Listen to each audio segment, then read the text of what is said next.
மாதவிடாய் காலங்கள்ல எதனால வலி வருது அப்படின்னு சொல்லி சில கேள்விகள் கேட்டிருக்காங்க. வலியே இல்லாம மாதவிடாய் வருமா, அதற்கான சாத்தியக்கூறுகள் இருக்கா அப்படின்னா 100% சாத்தியக்கூறுகள் இருக்கு. நம்ம முன்ன நிறைய விஷயங்களை தொடர்ந்து ஃபாலோ பண்ணிட்டே இருந்தோம். ஆனா அது எல்லாத்தையுமே மூட நம்பிக்கை, தீண்டாமை, பெண்களுக்கு ஒரு மிகப்பெரிய அநீதி இழைச்சிட்டாங்க அப்படின்னு சொல்லியே பெண்களுக்கான புரட்சி அப்படின்னு சொல்லி இந்த மாதவிடாய் மேல நிறைய பேர் கண்வச்சாங்க. இன்சென்ஸ் இப்ப பாத்தீங்கன்னா தனிமையில இருக்கிறது, தனித்து இருக்கிறது, தீண்டாமல் இருக்கிறது, இதெல்லாம் முக்கியமா நம்ம அங்க பார்த்தோம். தனிமையில் இருத்தல் அப்படின்றது என்ன? இன்னைக்கு சாதாரணமா உங்களுக்கு கொரோனா பீரியட்ல என்ன பண்ணாங்க? தனித்திருங்கள், தனிமையில் இருங்கள் அப்படின்னாங்க.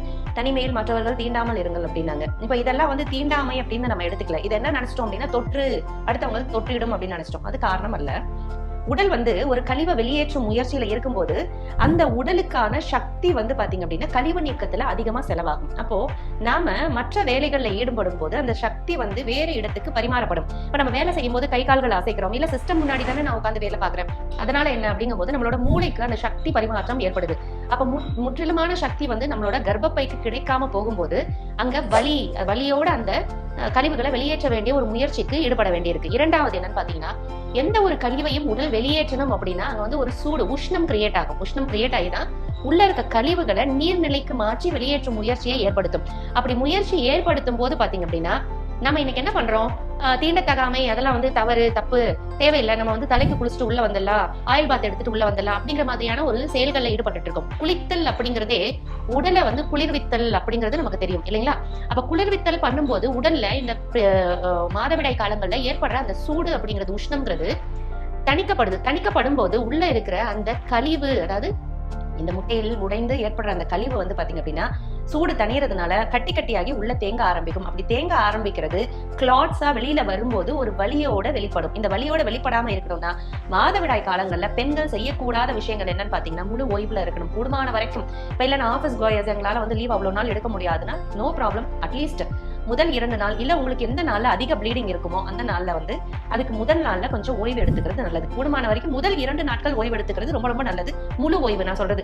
நான் ஆஃபீஸ்க்கு போல, அதனால நான் வீட்டுல ஒர்க் ஃப்ரம் ஹோம் பண்றேன் அப்படிங்கிறதும் it is related to working தான். ஏன்னா உங்களோட பிரெயின் அங்க ஃபங்க்ஷன் ஆகுது. ரெண்டாவது, ஆஃபீஸ்க்கு தான் போல நான் வீட்டு வேலையை இழுத்து போட்டு செஞ்சுக்கிறேன் அப்படின்னு வீட்டு வேலையை செய்யறதையும் தவிர்க்கணும். அதையும் தவிர்த்துக்கிறது உடலுக்கு மொத்தமான எல்லா எனர்ஜியும் பாத்தீங்க அப்படின்னா, எல்லா சக்தி பரிமாற்றமும் பாத்தீங்க அப்படின்னா நம்மளோட கர்ப்பப்பைக்கு போகும்போது ஆட்டோமேட்டிக்கா அங்க ஒரு இடர்பாடு இல்லாம, தவிப்பு இல்லாமல், ஒரு கஷ்டம் இல்லாமல் அந்த மாதவிடாயை வெளியேற்றும் முயற்சியில் ஈடுபடும். அப்ப நமக்கு வலி கம்மியா இருக்கும். ரெண்டாவது விஷயம் என்னன்னு பாத்தீங்க அப்படின்னா, குளித்தலே கூடாது அப்படிங்கிறத நாங்க சொல்லுவோம். தலைக்கு ஊத்திக்கிறது சுத்தமாவே கூடாது. தலைக்கு தண்ணி ஊத்துறோம் அப்படின்னாலே அந்த குளிர்ச்சி, உடல் குளிர்ச்சி ஆக்கப்படும். அங்க ஏற்படுற உஷ்ணம் தனியும். உஷ்ணம் தணிஞ்சிட்டதுனால உடல்ல இருக்கிற அந்த கழிவு வெளியேற்றத்துல உபாதை ஏற்படும்.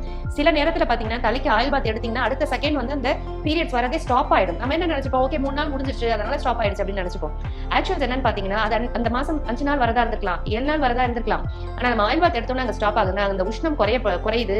உஷ்ணம் குறைஞ்ச உடனே அந்த பீரியட்ஸ் வரது டக்குன்னு கட் ஆஃப் ஆயிடும். கட் ஆஃப் ஆன உடனே இந்த பிளட் என்ன ஆகும் அப்படின்னு பாத்தீங்கன்னா கெட்ட ரத்தமா உள்ள சேமிக்கப்படுது. இந்த கெட்ட ரத்தம் உள்ள சேரதான் அடுத்த நிலை கழிவா அது மாறுது, கட்டிகளா மாறி நிக்குது.